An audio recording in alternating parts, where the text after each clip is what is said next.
Él es postdoctor tiene un postdoc en educación, investigación y complejidad por la EMI Bolivia. Es doctor en ciencias antropológicas con especialidad en antropología política por la UAM México. Tiene 2 licenciaturas, una en administración de empresas por la UTEL y en antropología social por la UAM. Y actualmente es profesor de tiempo completo en el Colegio de Morelos. Adelante, doctor Rivera. Muchas gracias, doctora Alicia. Nada más me confirmas, ¿ahí se ve? ¿Pantalla? No puedo ver el chat. A ver, voy a dejar de compartir. Sí se veía, doctor, no hay ningún problema. Si nos apoya a compartirla nuevamente. ¿Cuál? Su pantalla, como lo hice en este momento, sí se veía. Listo. Entonces nada más les voy a pedir que cuando ya se me acabe el tiempo me avisen porque no puedo ver el chat. Claro, entramos a cuadro para avisarle. Gracias. Pero no veo el chat, ese es el punto. A ver, ahí está. Y bueno, pues buenas tardes a todos. Mis compañeras y mis compañeros que me precedieron han dejado una tranca, una vara muy alta para poder brincarla y cerrar con ella este proceso antes de la clausura.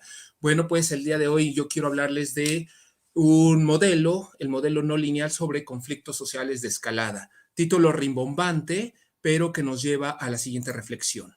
¿Qué analogía podría existir entre este video y el fenómeno que ocurrió el año pasado en Estados Unidos o que ha sido una esencia de varios de los procesos a lo largo de la historia? Entre ellos la Revolución Francesa, la Revolución Rusa, la Revolución Cubana. ¿Podríamos pensar que existe alguna analogía en este ejercicio?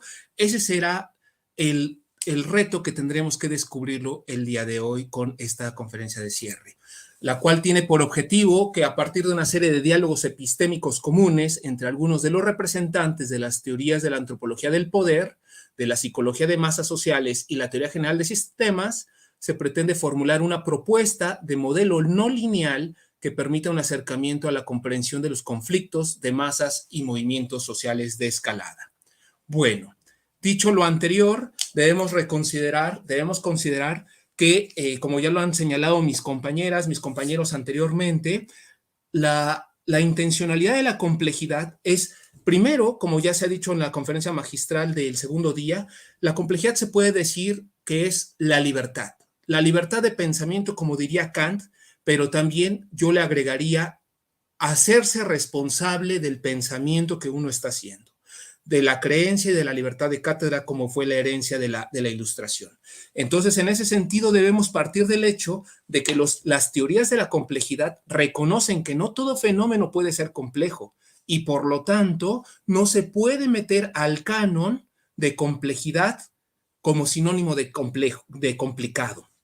Asimismo, debemos reconocer que la complejidad y las teorías de la complejidad en conjunto, que las podemos enumerar, corresponden, o más bien se centran y reconocen la herencia del paradigma simplificador.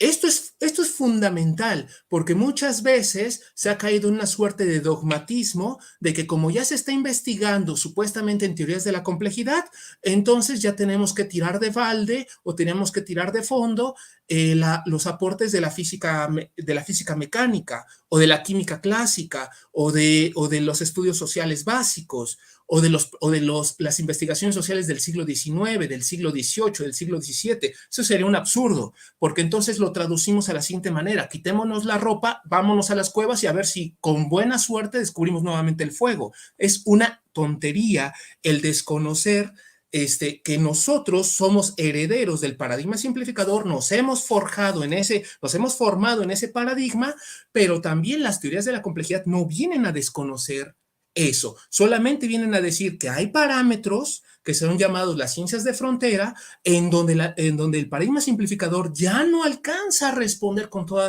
toda venia, con toda seguridad, con toda certeza, y sobre todo la complejidad nos vendría a decir, hablemos de incertezas, hablemos de inseguridades y hablemos de riesgos. Muchos de los autores, retomando esta situación dialógica que es entre el paradigma simplificador y el paradigma de la complejidad o las teorías de la complejidad, han caído en lo que se llama la crisis, se han atrevido a llamarle la crisis de la ciencia. Entre ellos está Edgar Morán, Carlos Delgado, de Sousa Santos, pero ¿cuál es un reflejo solamente del debate de las dos culturas que ocurrió en el siglo XV? Pero la pregunta concreta sería, ¿la crisis está en ciencia? ¿La ciencia está en crisis? Y otros autores como de talla de Prigogine, de Pomposo, de Wallenstein, nos diría, es que no se trata de una crisis, o por lo menos en la condición que están pintándola o la están dejando o están dejando que los lectores lo entiendan. No se trata de derrocar todo y empecemos desde cero, o sea, es a partir de lo que ya tenemos y que descubrimos que está erróneo, vamos a construir. Y a partir de lo que hemos encontrado, vamos a construir. Por lo tanto, no hablemos de una crisis de la ciencia, hablemos de una metamorfosis de la ciencia a partir del principio de complementariedad que se puede traducir en transferir conocimientos a otras disciplinas o, como nos lo han dicho en la segunda mesa de este día, la construcción de isomorfismos. Para construir isomorfismos y sobre todo debemos tomar en cuenta que se tienen que ampliar las fronteras y hablemos ahora de fronteras disciplinares y no de bordes epistémicos. Asimismo, este nuevo reto de las teorías de la complejidad en el fondo también buscan acabar con el antropocentrismo, que ya las obras de Prigogine, de Wallenstein, de Pomposo nos han venido aludiendo mucho, algunos de esos argumentos retomados por el mismo Maldonado, nos hablan de derrocar el antropocentrismo, porque el COVID es una prueba fehaciente de que somos una pieza más en el tablero de la vida, una especie más. Aquella especie que pensaba colonizar Marte, pues simplemente nos llegó nuevamente una manifestación de la selección natural y nos dice, se llama COVID, y cómo puso en jaque durante 2 años al sistema médico y al sistema internacional, a la economía, a la educación, a todos los ámbitos que conocemos. Bueno, pero también el discurso de las teorías de la complejidad con esta misma libertad nos pide restablecer un diálogo horizontal entre el hombre y la naturaleza, como ya lo apuntaban anteriormente, pero también algo que se ha olvidado, que la ciencia tiene que ser un elemento de dignificación del hombre con el mismo hombre. Pero para lograr esto está muy bonito en el discurso, está muy interesante, qué bueno, cómo vamos, que hay que hacer isomorfismos, ya sabemos que las teorías de la complejidad se apoyan en la metodología interdisciplinaria, la transdisciplinaria, muy bien, ¿cómo lo hacemos? No me digas qué hay que hacer, dime cómo. Bueno, para el cómo lo hacemos, existen las herramientas de análisis de contenidos, como ya nos han manifestado anteriormente las compañeras y los compañeros que me precedieron, pero aquí yo les vengo a mencionar algunas. Estas no las voy a, por cuestiones de tiempo no las voy a tratar, para eso podría ser la cuestión de preguntas y respuestas, pero lo que sí queda claro es que estas herramientas que han sido el cúmulo y la herencia de varios investigadores a lo largo del tiempo, todas tratan de acabar con una sola cosa, con el relativismo epistémico. Incluso el anarquismo epistémico en su peor fase también va en contra del relativismo epistémico. Y por eso decimos, no todo fenómeno puede ser complejo. Y por lo tanto, nos invita a la construcción de isomorfismos o al llamado poliglotismo científico, que se traduce de una manera sencilla a que una persona que se ha formado en una disciplina, aparte de que sea conocedor de diferentes áreas, como nos decía la doctora Wendy anteriormente, que Sor Juana Inés de la Cruz era conocedora, sí, pero el detalle que también nos lo deja muy marcado la ponencia anterior es que lograba construir puentes epistémicos entre un área y otra. He ahí el ejercicio de la transdisciplina y la interdisciplina. He ahí el ejercicio de las teorías de la complejidad.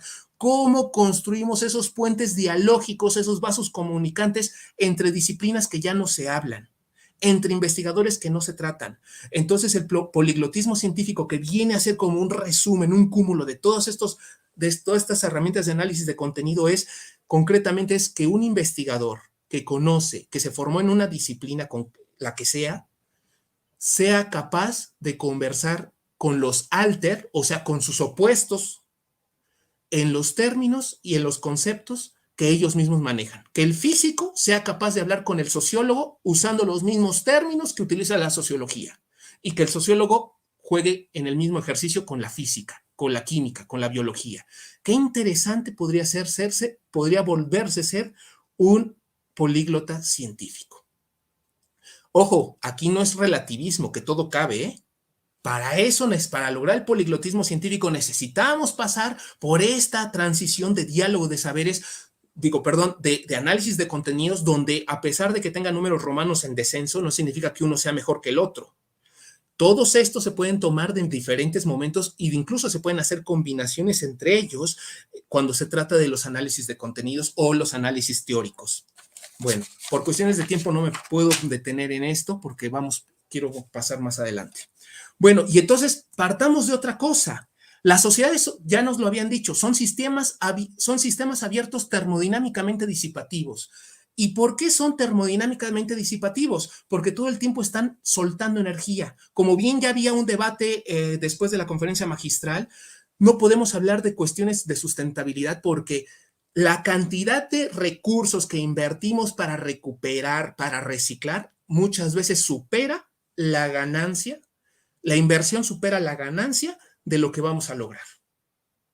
De ahí que por eso puede ser que no se pueda hablar tanto de sustentabilidad. Todo el tiempo las sociedades están buscando, están derrochando, están gastando energía. Todos los medios que se está utilizando diferentes tipos de energía, renovables, no renovables, pero sobre todo también capital humano, capital intelectual, información, el honor, diferentes tipos de energía que no necesariamente son cuestiones económicamente remunerables.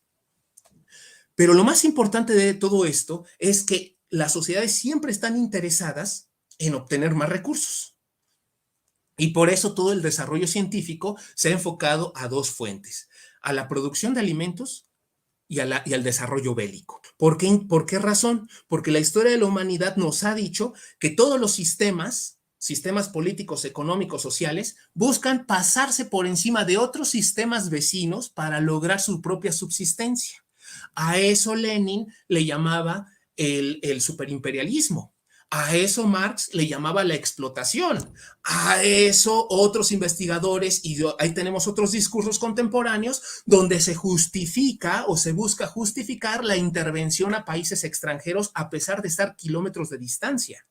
¿Por qué? Porque los intereses no es los derechos humanos, no es de que violaron tratados internacionales, sino que me interesan tus recursos, pero no puedo decirlo abiertamente. ¿Por qué? Porque me echo encima a los países. No obstante, si utilizo otras formas de discurso como civilizar, como fue en el siglo XV, siglo XVI, civilizar al otro, llevarles la religión, o como es contemporáneamente la lucha por los derechos humanos, entonces ahí me puedo cobijar con tratados internacionales, me puedo cobijar con leyes internacionales y por lo tanto puedo sufrir ciertamente una penalización social, pero es una inversión, voy a jugar las cartas para que de todos modos tenga la justificación de intervenir en otro lugar. En ese sentido, por eso esa expansión se apoya y se sostiene a partir de las alianzas, tratados económicos, tratados militares, tratados matrimoniales incluso. ¿Por qué? Porque al final de cuentas vamos a buscar el beneficio, pero el beneficio del sistema al que pertenezco,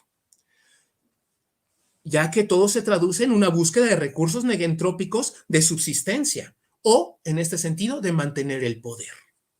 En ese tenor también aparece otra cuestión que nos ha estado acompañando a lo largo de la historia. Los primeros sociólogos, los primeros antropólogos siempre nos han hablado de la existencia del tiempo como un constructo social, pero también del tiempo histórico mítico. Pero antes de entrar a ese, debemos caer en cuenta que existen diferentes formas de definir el tiempo, pero aquí casi todas caen en el punto de que es un constructo social y existe un tiempo biológico de los sistemas abiertos. Es decir, nosotros no somos los mismos que éramos hace 10 años. Yo me veo al espejo y no me veo igual como me vi anteayer. O sea que poco a poco, sin quererlo, mi sistema, porque yo soy un sistema complejo, mi sistema se está acercando a los estados de equilibrio. Y para alejarme yo de los estados de equilibrio donde va a ser inevitablemente la muerte, yo busco elementos negentrópicos, descansar, comer, relajarme, etcétera. Pero mi desgaste es continuo e inevitable. A esto le llamó Prigogine la flecha del tiempo. Entonces nosotros inevitablemente en algún momento vamos a morir. Lo que ocurre muy parecido con los sistemas políticos. Inevitablemente van a llegar un momento donde ya no pueden lograr sostener las condiciones que están llevando y por lo tanto generan crisis internas que no necesariamente terminan destruyéndolos, pero sí modificándolos. Bueno, y luego existe algo que también le llamamos o le he llamado el tiempo histórico mítico, a saber de que en todas las sociedades del mundo se reconoce que la humanidad estaba en un completo caos, entendido como aquella ausencia de orden social, entendido como aquella circunstancia de desorden que nos lleva a una inestabilidad que nos permite ver otras manifestaciones de la naturaleza.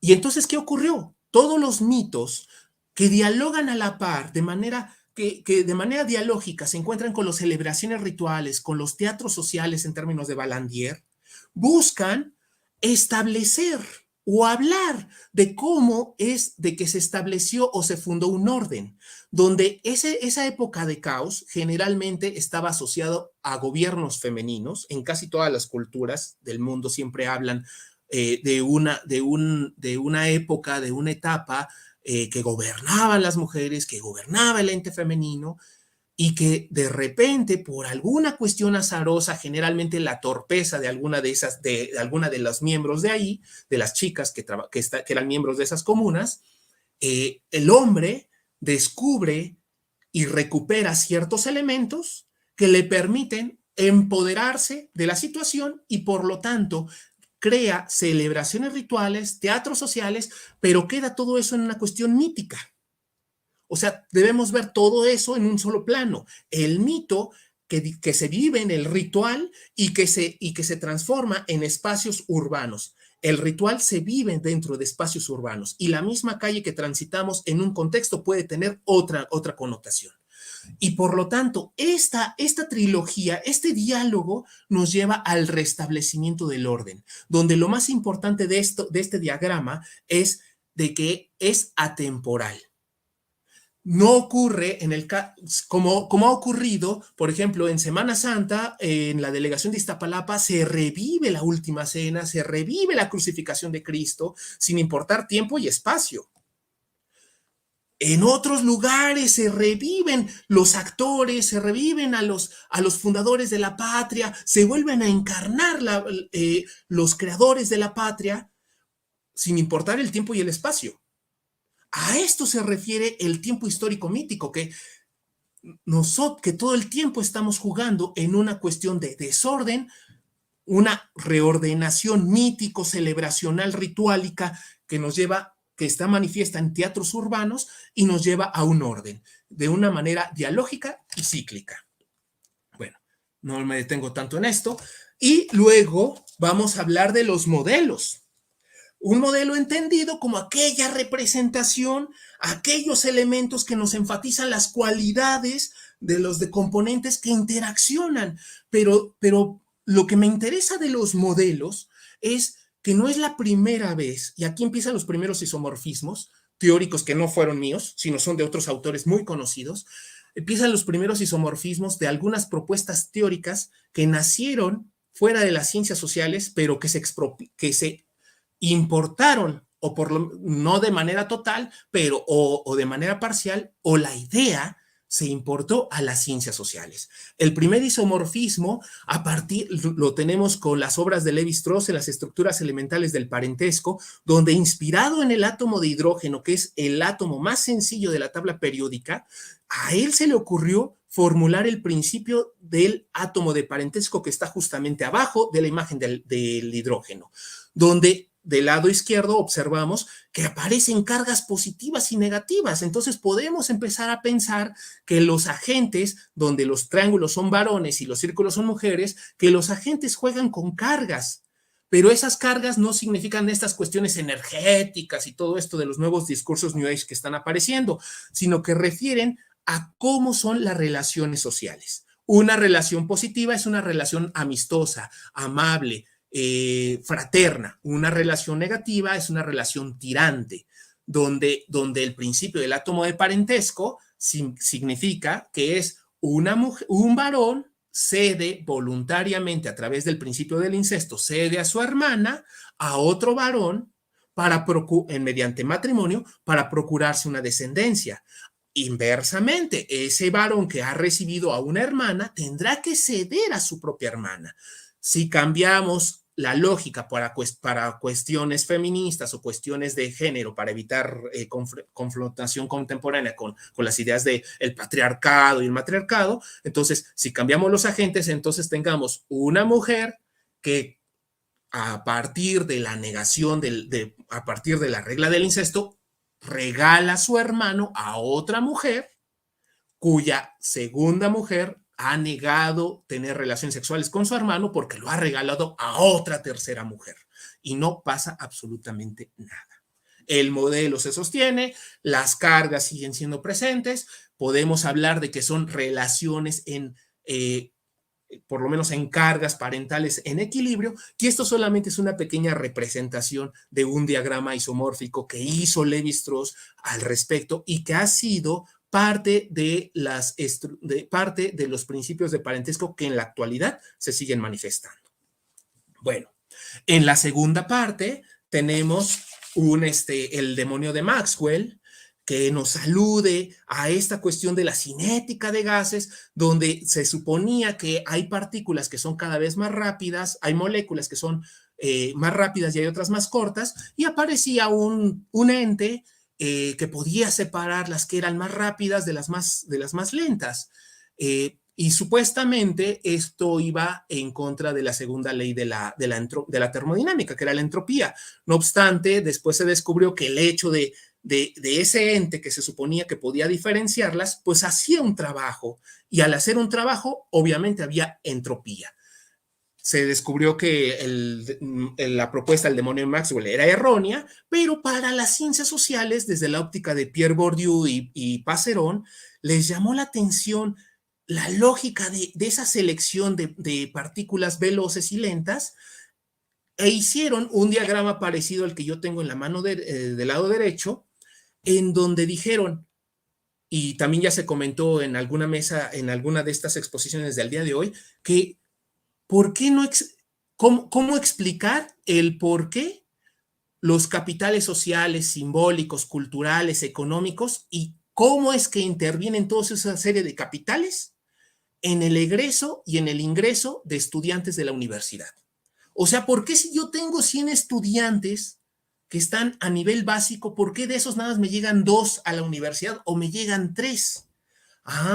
Pues a partir del principio del demonio de Maxwell, a ellos se les ocurrió esta serie de diagrama en donde dicen que la educación funciona como una serie de conos con orillas pegajosas, en donde muchas sociedades o digamos las clases sociales, habrán sectores de las clases sociales que se esforzarán por buscar que sus hijos entren a las instituciones educativas, así sean públicas o sean privadas. Habrá un gasto mucho mayor si es privada, pero conforme va subiendo el nivel, se va haciendo cada vez más difícil el ingreso y obviamente el egreso del número de estudiantes. Esto lo tiene súper documentado Pierre Bourdieu y Passeron en diferentes obras, pero aquí hay otro isomorfismo que podemos visualizar al respecto, ¿no?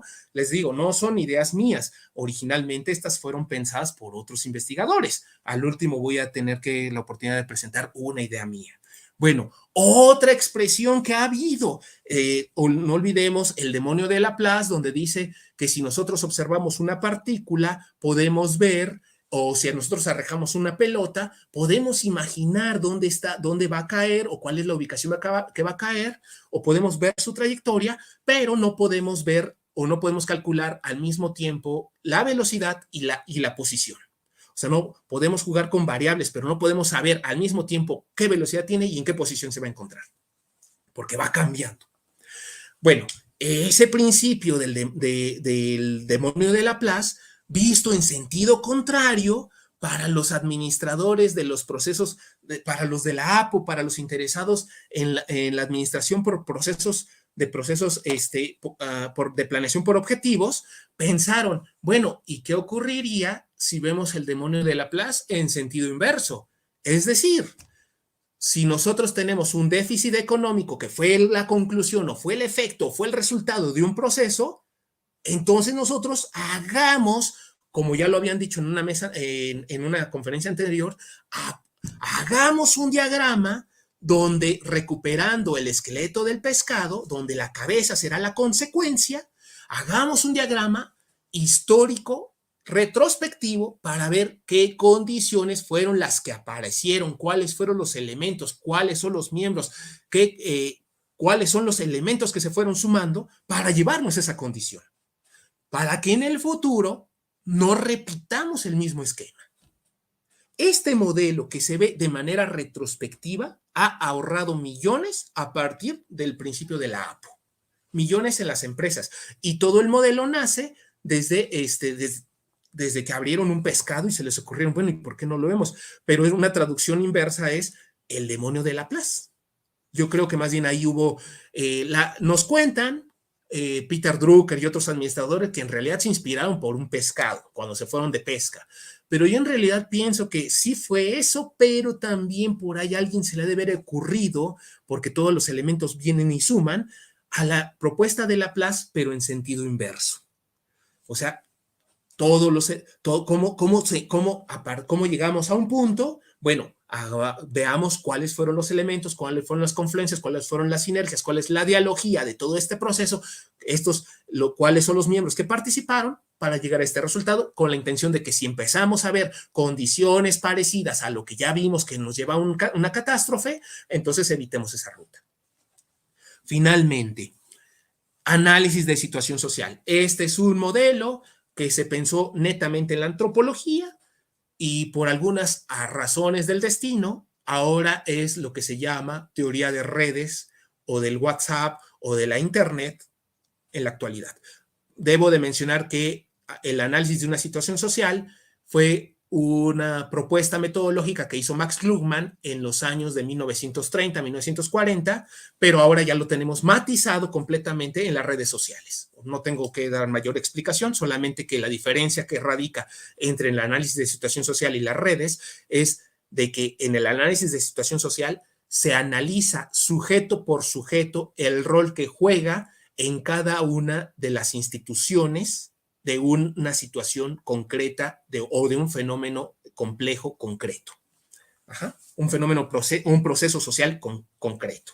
Bueno, y por lo tanto, podemos caer en cuenta que, como diría de la Reza, modelar un sistema complejo implica definir un conjunto de relaciones, hechos, elementos, subsistemas y niveles operacionales, además de sus variables determinadas, cuyos componentes adquieren un significado por su capacidad de estructurar un todo. Pero yo no me quedaría con el todo, yo más bien diría que los modelos son aproximaciones a la realidad, pero nunca seremos capaces, ni por grande que sea el modelo, ni por perfecto que sea el modelo, hablar de una cuestión totalizante como lo sostiene de la Reza.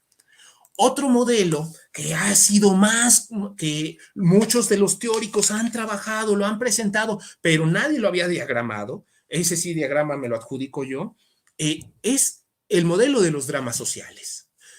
En la literatura de la antropología, el tema de dramas sociales es el pan de cada día. Los dramas sociales aluden a aquellos momentos sociales que pueden provocar un cambio contundente en la sociedad, en la localidad o a nivel mundial. Y entonces partimos de lo siguiente. La sociedad siempre está en un orden social. Sí. Perdón por interrumpirlo, ya estamos un poquito sobre el tiempo por si podemos ir a las conclusiones. Listo, entonces me brinco esta parte del drama social. Bueno, esta es la criticalidad autoorganizada. Este es el principio de criticalidad autoorganizada. Quiero que vean la analogía que puede existir entre estos dos fenómenos. Uno nacido en la física y en otro nacido en las ciencias sociales. El que analiza la criticalidad autoorganizada, que se le llama las avalanchas, y que alude a que los sistemas que están en equilibrio, con pequeñas variaciones, pueden generar altas criticalidades o altas avalanchas, se llama Perback. Y el mismo Perback nos dice que las ciencias sociales podrían, como está ahí en el primer párrafo, podría hacerse una analogía de una criticalidad autoorganizada con procesos sociales. En ese sentido, Miramontes retoma y dice, los procesos históricos nos han llevado a este esquema. Lo que voy es lo siguiente, este es el modelo catalizador no lineal, ya para ir concluyendo, donde la sociedad siempre está en un orden social, siempre se está hablando que la sociedad está en un estado de constante cambio, pero se aparenta estar en un orden social donde constantemente se está negociando con la pérdida de energía, de recursos y demás, y esta situación provoca eventos caóticos, donde el cambio puede ser positivo o negativo, no siempre es positivo para todos los participantes. En ese tenor de ideas, cuando la sociedad detecta que está estos eventos caóticos, aparecen catalizadores, lo que yo le he llamado catalizadores culturales, que son los mitos, los ritos, los rituales de paso, los carnavales de inversión, las rebeliones, pero también aparecen catalizadores institucionales como son el uso de la fuerza pública, los medios masivos, las redes sociales y demás. De hecho, uno de estos catalizadores sociales es cuando se muere, por ejemplo, el Papa, que estamos esperando que salga humo blanco para que habemos papam, donde hay rituales de paso. Cuando se muere un emperador, estamos esperando que se le nombre al siguiente sucesor, porque eso nos llevaría o nos retornaría al estado de orden. No obstante, si el catalizador sea cultural o sea institucional, no es suficiente para contener la cuestión caótica que está ocurriendo en ese momento, vamos a entrar a una etapa de incertidumbre o inestabilidad social. Y a esa etapa de incertidumbre nos va a llevar a una etapa de conflicto, donde ese conflicto a su vez nos lleva a lo que es el drama social que lo estábamos viendo anteriormente, donde va a haber una fase de ruptura, la sociedad no va a estar conforme con lo que está ocurriendo, y en esta etapa de crisis, que es la etapa más peligrosa, porque puede aquí ocurrir que algunos grupos de oposición, que algunos grupos de poder o que algunos interesados en tomar el poder se puedan involucrar o generar nuevos conflictos o aparecer nuevos dramas sociales. O sea, imagínense esto potencializado n número de veces. A pesar de que se parezca una cuestión lineal, este proceso del drama social es altamente no lineal, puesto que se puede brincar etapas, regresar etapas y generar nuevas.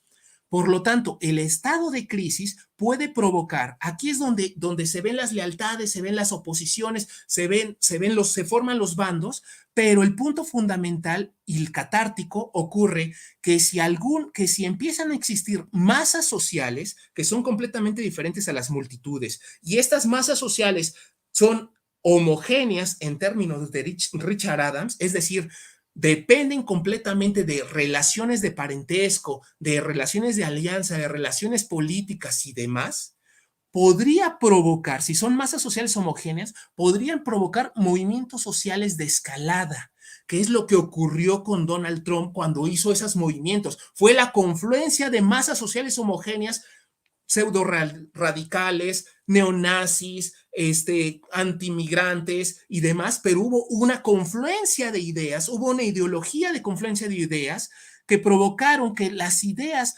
se volcaran todas a un solo proyecto, un solo objetivo. ¿Cuál? Tomar Capitolio.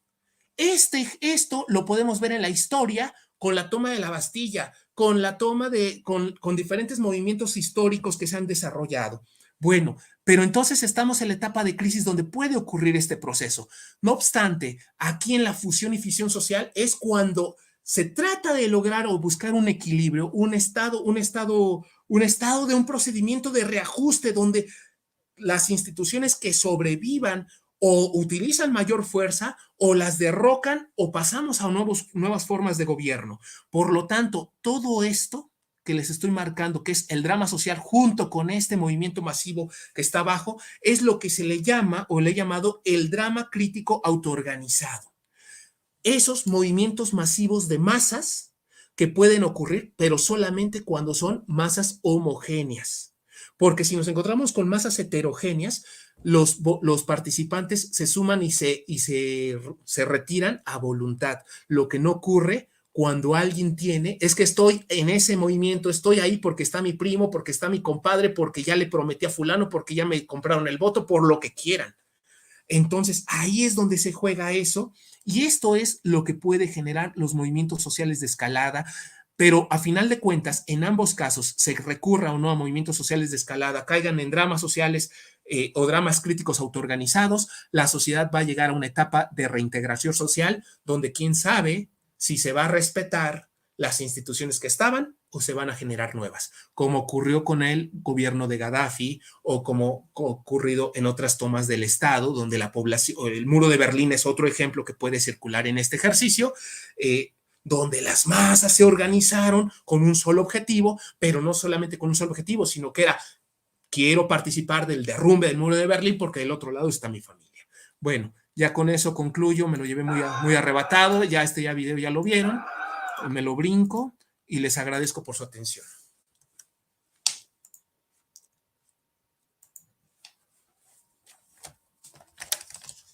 Ay, creo que ya me quedé solo.